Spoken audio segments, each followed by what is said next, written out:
बच्चों, last video में हमने आपको लॉरेंज बल पढ़ाया और हमने ये आपको स्पष्ट किया था कि किस तरह से एक आवेशित कण पर चुंबकीय क्षेत्र में गतिमान होने पर कितना चुंबकीय बल लगता है, और यदि चुंबकीय क्षेत्र के साथ साथ वैद्युत क्षेत्र भी हो तो कितना उस पर लॉरेंज बल लगता है। ये हमने आपको पिछली वीडियो में डिस्कस किया था। आज इससे हम आगे चलेंगे और एक बहुत इम्पोर्टेंट कंसेप्ट आपके साथ डिस्कस करेंगे, और वो ये है एक समान चुंबकीय क्षेत्र में स्थित धारावाही चालक पर चुंबकीय बल, magnetic force on current carrying conductor placed in a uniform magnetic field. Clear? आप हेडिंग डाल लीजिए और ये फिगर बनाइए। देखिए बच्चों, हमने ये कंसीडर किया कि ये एक समान चुंबकीय क्षेत्र B है और इस चुंबकीय क्षेत्र में एक चालक जिसकी लंबाई L है वो चुंबकीय क्षेत्र की दिशा से थीटा कोण बनाते हुए रखा है और उसमें I धारा प्रवाहित की जा रही है। क्लियर? लिखिए, फिगर बनाइए पहले तो और फिर लिखिए। माना L लंबाई का एक चालक चुंबकीय क्षेत्र B में चुंबकीय क्षेत्र की दिशा से थीटा कोण पर रखा जाता है तथा इसमें I धारा प्रवाहित की जाती है। यदि चालक के एकांक आयतन में मुक्त इलेक्ट्रॉनों की संख्या n और चालक का अनुप्रस्थ क्षेत्रफल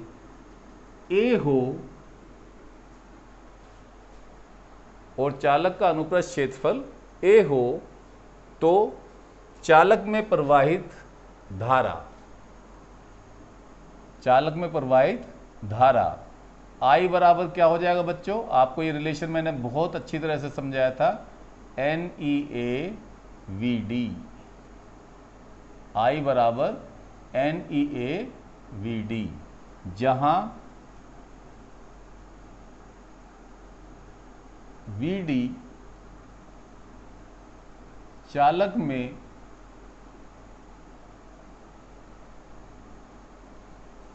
उपस्थित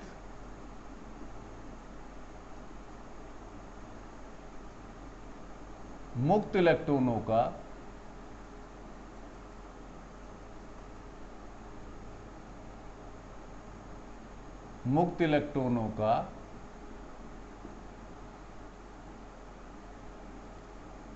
अनुगमन वेग है।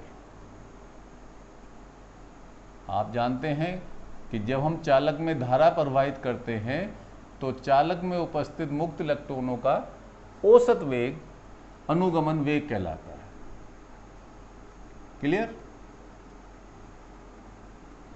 अब देखिए, जब हम चालक में धारा प्रवाहित करेंगे तो चालक में उपस्थित मुक्त इलेक्ट्रॉन धारा की विपरीत दिशा में गति करेंगे और वे भी जो गति करेंगे वो चुंबकीय क्षेत्र से थीटा कोण बनाते हुए गति करेंगे। क्लियर?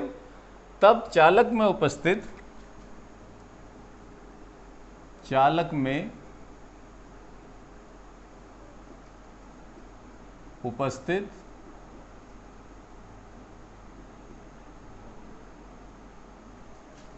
एक मुक्त इलेक्ट्रॉन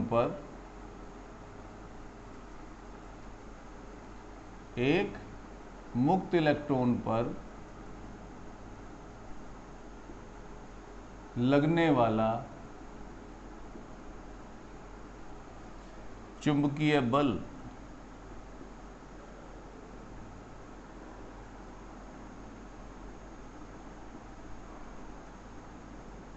वो क्या हुआ बच्चों? मैंने आपको पढ़ाया था F बराबर QVB साइन थीटा। अब Q की जगह तो आप इलेक्ट्रॉन का आवेश रखेंगे, V की जगह क्या रखेंगे बच्चों, इलेक्ट्रॉन का अनुगमन वेग B, और थीटा कितना है,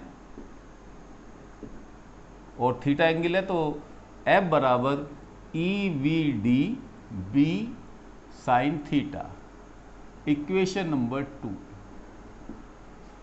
अब देखिए चालक पर कहीं और से बल नहीं लगेगा, चालक में जो मुक्त इलेक्ट्रॉन है जो गतिक अवस्था में है उन पर जो टोटल बल लगेगा, कुल बल लगेगा, वो चालक पर लगने वाले कुल बल के बराबर होगा या चुंबकीय बल के बराबर होगा।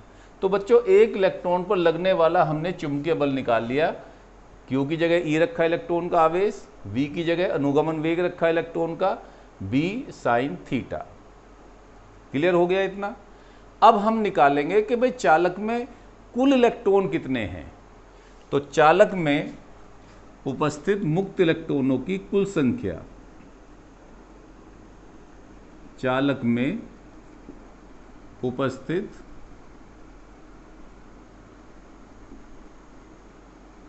मुक्त इलेक्ट्रॉनों की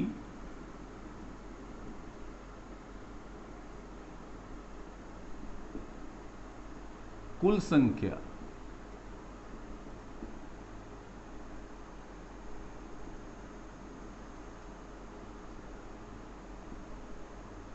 वो कितनी होगी बच्चों,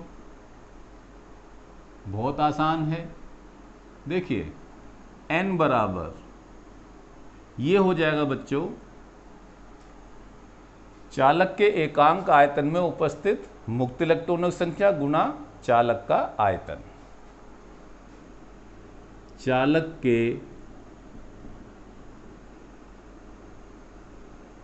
एकांक आयतन में, चालक के एकांक आयतन में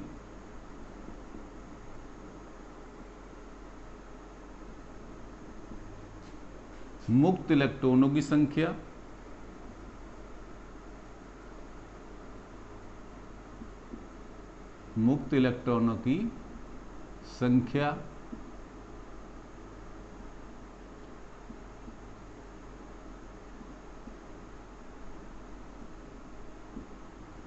गुना चालक का आयतन। ठीक है,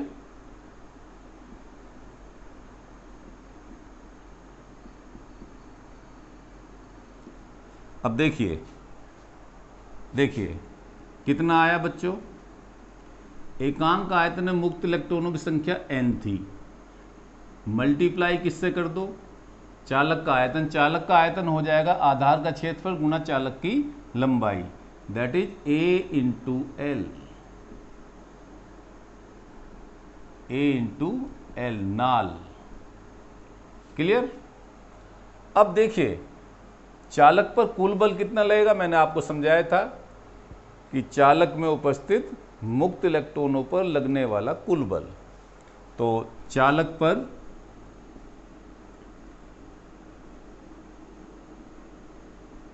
आरोपित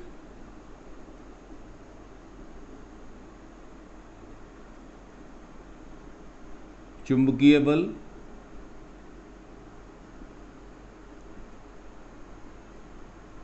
वो कितना हो जाएगा बच्चों, F बराबर कुल इलेक्ट्रॉनों की संख्या इंटू एक इलेक्ट्रॉन पर लगने वाला चुंबकीय बल। क्लियर हो गया इतना। चलिए तो देखिए समीकरण 1 और 2 से, समीकरण 1 और 2 का, या 1 और 2 से मान रखने पर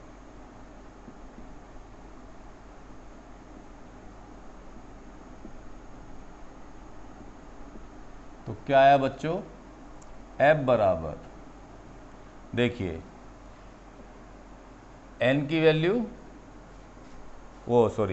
n की वैल्यू NaL इंटू F की value V D into B sine theta. तो एफ बराबर क्या आया बच्चों, इसको हम एक साथ रख सकते हैं, N E A V D. ठीक है, और क्या बचा हमारे पास, एक तो बचा एल, एक बचा बी और साइन थीटा। समीकरण 2 और 3 से लिखिए इसे। तो समीकरण 1 से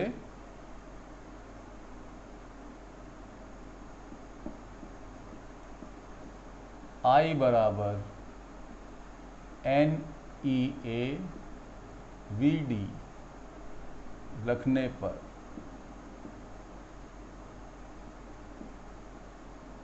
तो F बराबर क्या आया, बोलो। ये I हो गया आई बी एल साइन थीटा। और मैं तो आपको बिल्कुल आसान लैंग्वेज में ऐसा समझाऊंगा कि आपको हमेशा याद रखे। तो ये हो जाएगा बेटा बिल साइन थीटा। क्या हो जाएगा, B I L sine theta. Clear. सदिश रूप में, सदिश रूप में कैसे लिखेंगे, जो कि बल सदिश राशि है। अब देखिए एफ पर वेक्टर लगाएंगे। देखिए आई तो अदिश राशि है, तो आप आई पे तो वेक्टर लगा ही नहीं सकते, इसे लिख देंगे बच्चों बी क्रॉस एल। क्या लिख देंगे, बी क्रॉस एल। और अब एल को मैंने वेक्टर कहा है, तो इसमें दिशा होगी, तो इसकी जो दिशा होगी वो आई के अनुदिश होगी। मतलब जिस दिशा में धारा बह रही है वही दिशा एल वेक्टर की होगी।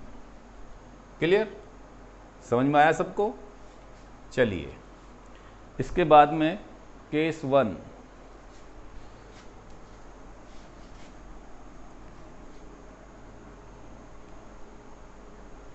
केस 1 देखिए।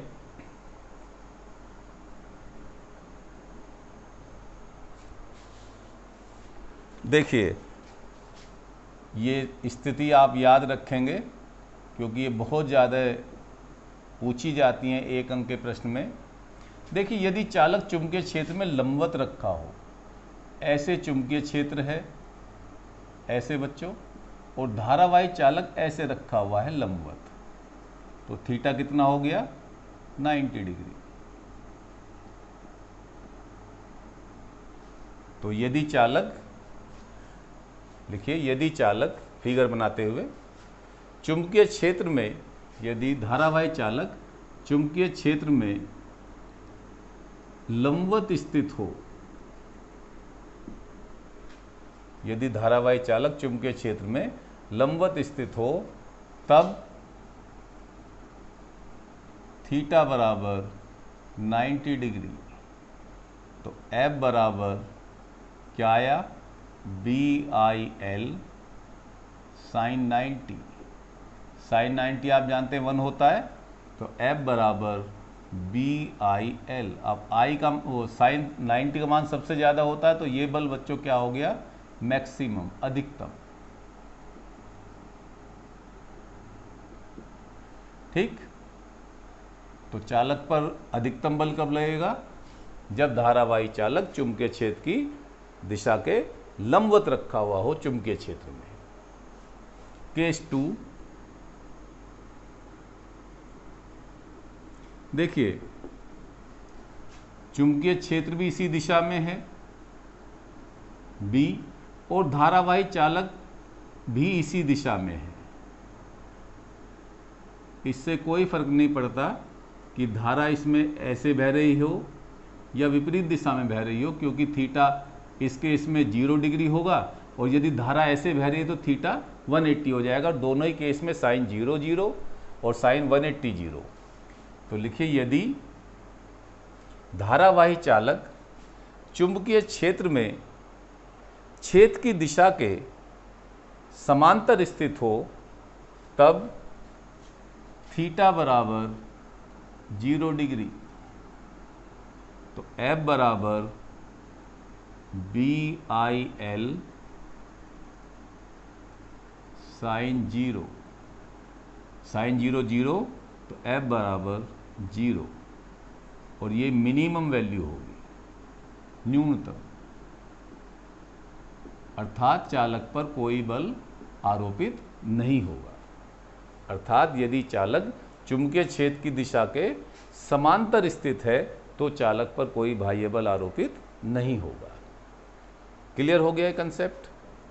चलिए, अब बच्चों हमने ये तो बता दिया कि सदिश राशि है, बल सदिश राशि है, और वो B क्रॉस L इन दोनों की दिशा के लंबवत होगी, क्योंकि आपने सदिश योग का नियम पढ़ा है और उसमें आपने दो वेक्टरों के वेक्टर प्रोडक्ट सदिश गुणन के लिए स्क्रू रूल पढ़ा है, दाएं हाथ के पेच का नियम पढ़ा है। तो इसकी दिशा क्या होगी? तो इसकी दिशा जो दी जाती है वो फ्लेमिंग के बाएं हाथ के नियम से दी जाती है। तो हेडिंग डालिए, Fleming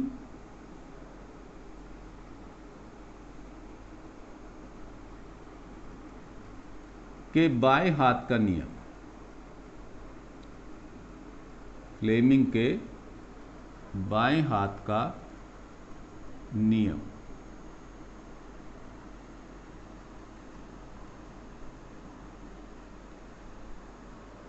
Fleming's left hand rule, Fleming's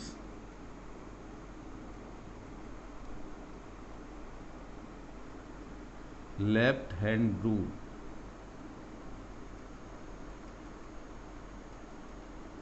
देखिए इसके लिए बच्चों क्या किया कि फ्लेमिंग ने अपने बाएं हाथ को ऐसे फैलाया, ये अंगूठा हो गया, ये तर्जनी अंगुली हो गई और ये मध्यमा अंगुली हो गई। इन तीनों को ऐसे फैलाया कि तीनों एक दूसरे के लंबवत रहें, अर्थात मध्यमा अंगुली लंबवत है किसके? तर्जनी अंगुली के, और अंगूठा लंबवत किसके है? तर्जनी अंगुली के। तो तीनों परस्पर लंबवत हुए।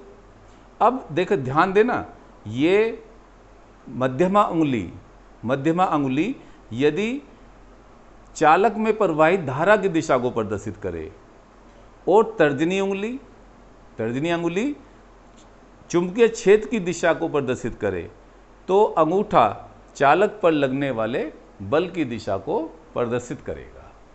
इस तरह से तीनों परस्पर लंबवत रहेंगे। जैसे हम ये कहें कि ये एक्स अक्ष के अनुदिश ये B है और वाई अक्ष के अनुदिश चालक में धारा प्रवाहित हो रही है, और तब चालक पर जो बल लगेगा वो Z अक्ष के अनुदिश लगेगा, ये F की दिशा होगी। तो तीनों परस्पर लंबवत हुए। तो ये फिगर बनाते हुए लिखिए, या आप बाएं हाथ को ऐसे बना लेना। तो लिखिए, फ्लेमिंग के बाएं हाथ के नियम अनुसार, फ्लेमिंग के बाएं हाथ के नियम अनुसार यदि बाएं हाथ की मध्यमा अंगुली